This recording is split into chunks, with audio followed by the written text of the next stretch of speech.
Grade 10s. Okay, today's our last like formal chat. And next week, I see you Monday is all, correct? So on Monday, I will give you your review booklets, or if you're nice, I can print them this class and give them to you today if you'd really like them. Okay. They are ready, I just need to print them. And then so we have class Monday, but not again until the following Monday. Both of those Mondays classes will just be full work period review studying on your own. Okay, so you'll have, including today, which will be the majority of today, but you'll have lots of time to be studying with just class time. Our test is Tuesday. When? The following Wednesday. Just kidding. November 18th, the following Wednesday. So I'll see you Monday, test is Wednesday. Not next week, the following week. Not next week. So next week I see you only on Monday. Following week I see you Monday, test Wednesday. My apologies. The other section's test is Tuesday. It's okay. We're fine. Special cases. So I want to go over a couple cases. This is stuff, if you don't remember any of these tidbits from today's class, that's just fine. It's practice questions, but these might be some tricks to make some factoring easier. If you don't see them, also fine. You'd be fine at the very end of all of these. So this first question is a perfect square trinomial. So just like your investigation that we did, there's a sneaky hidden one here. So this is a perfect square. This is a perfect square. Two numbers that multiply to 4 and add to 4 are 2.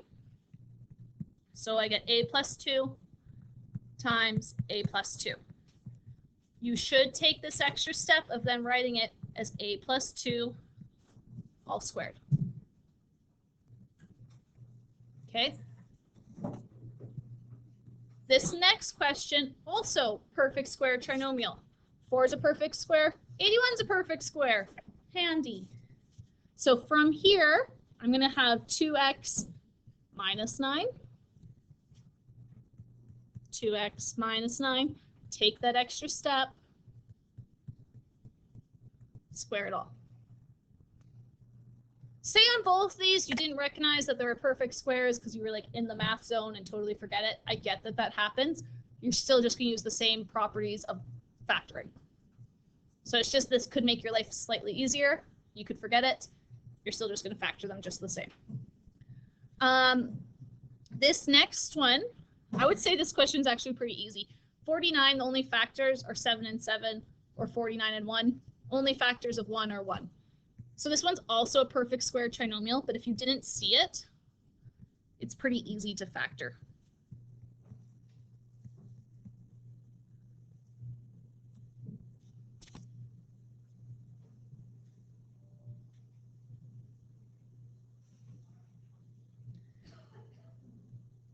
When I present questions to you that are in a different order, you need to like respect the order it was given to you.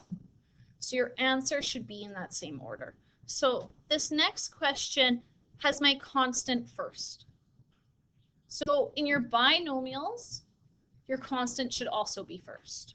If you want to rearrange it to make you more comfortable, fine. But then rearrange it again to make it this format once you're done.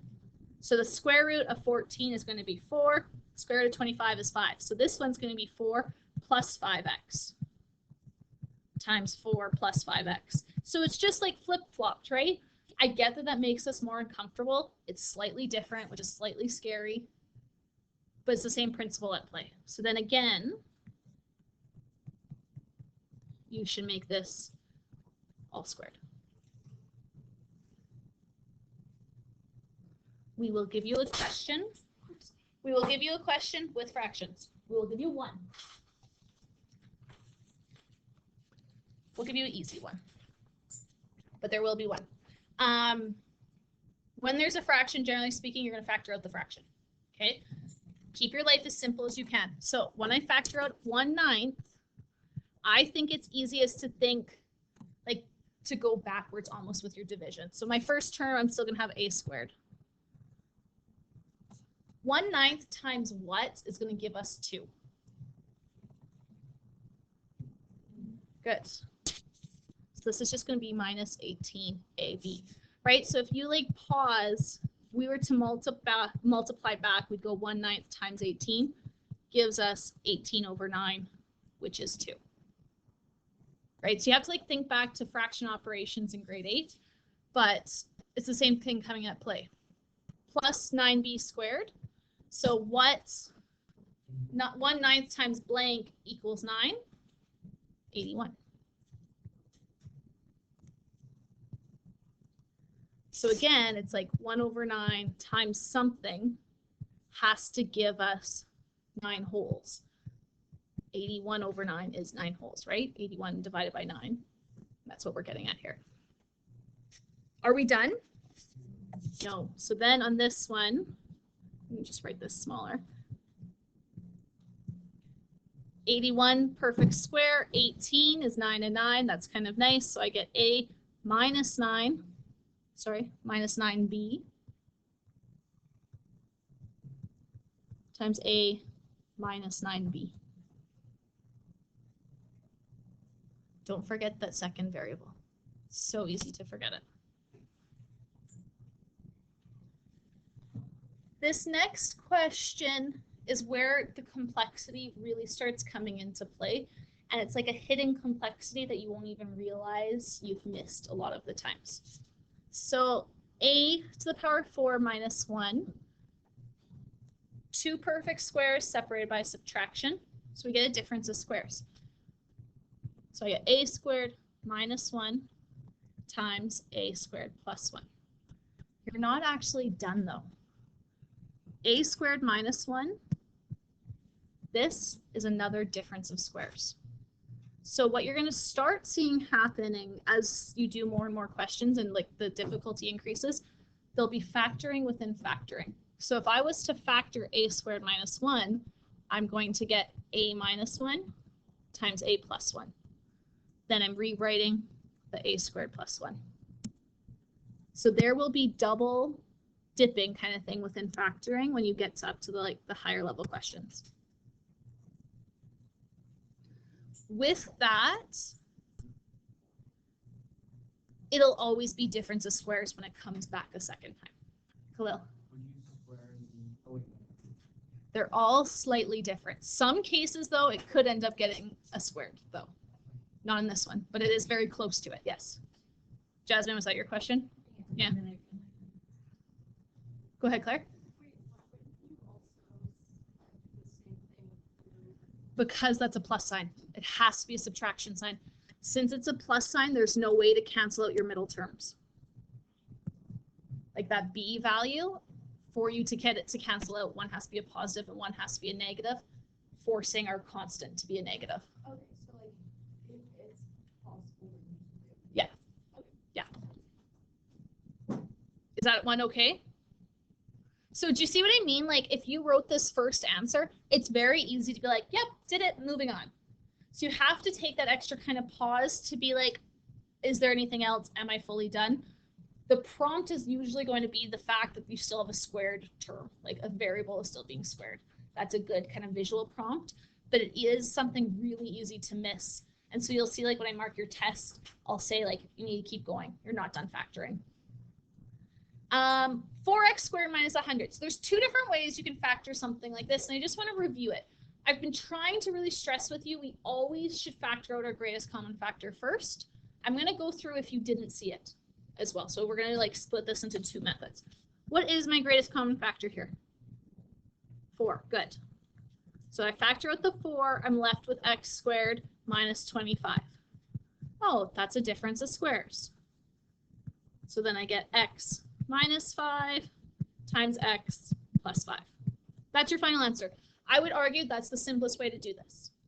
Say you don't see that 4 goes into 100. Say right away you're like, two numbers, both are perfect squares. And then you started then being like 2x minus 10 times 2x plus 10. You have factored it. Yes, you're not done though at this point. 2 is a greatest common factor here. So on my first set here, I would factor out a 2, which leaves me with x minus 5.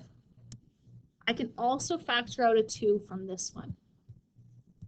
leaving you with x plus 5. Those two 2's can come together to give us 2 times 2 gives us 4. So you will get to that same answer if you forget your greatest common factor. That being said, I think it's really hard to recognize that 2 should be factored out from that first line. Like, I think if you're going there, it's something that's just as easy to miss. But that's how, if you did miss it, you could catch it to move forward. Does that make sense? Yeah. Okay, next question. I have 4 terms. What do I do when there's 4 terms? Good. Factor by grouping. Greatest common factor between my first 2 is an x squared. Leaves me with x minus 1. My second 2, the prompt for you, my variable is negative, so you want to take out a negative. So when I take out the negative, I get minus 1, x minus 1. Now, x minus 1 is common.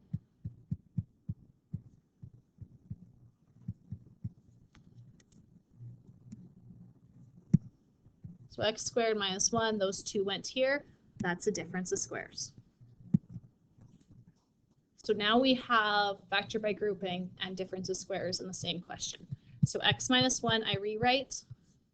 Now this is going to become x minus 1 times x plus 1.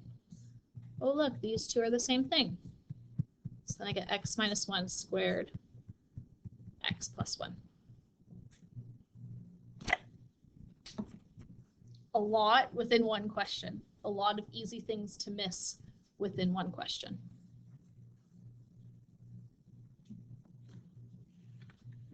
How is that? Not so bad? Okay, so at the bottom of this page, there's some textbook questions listed here. Number 6, I wrote, they're more challenging difference of squares. And then these last couple are really challenging ones. So for the rest of today's class, you guys have 50 minutes left, lots of time. Finish the workbook questions from yesterday first. So that was page 359.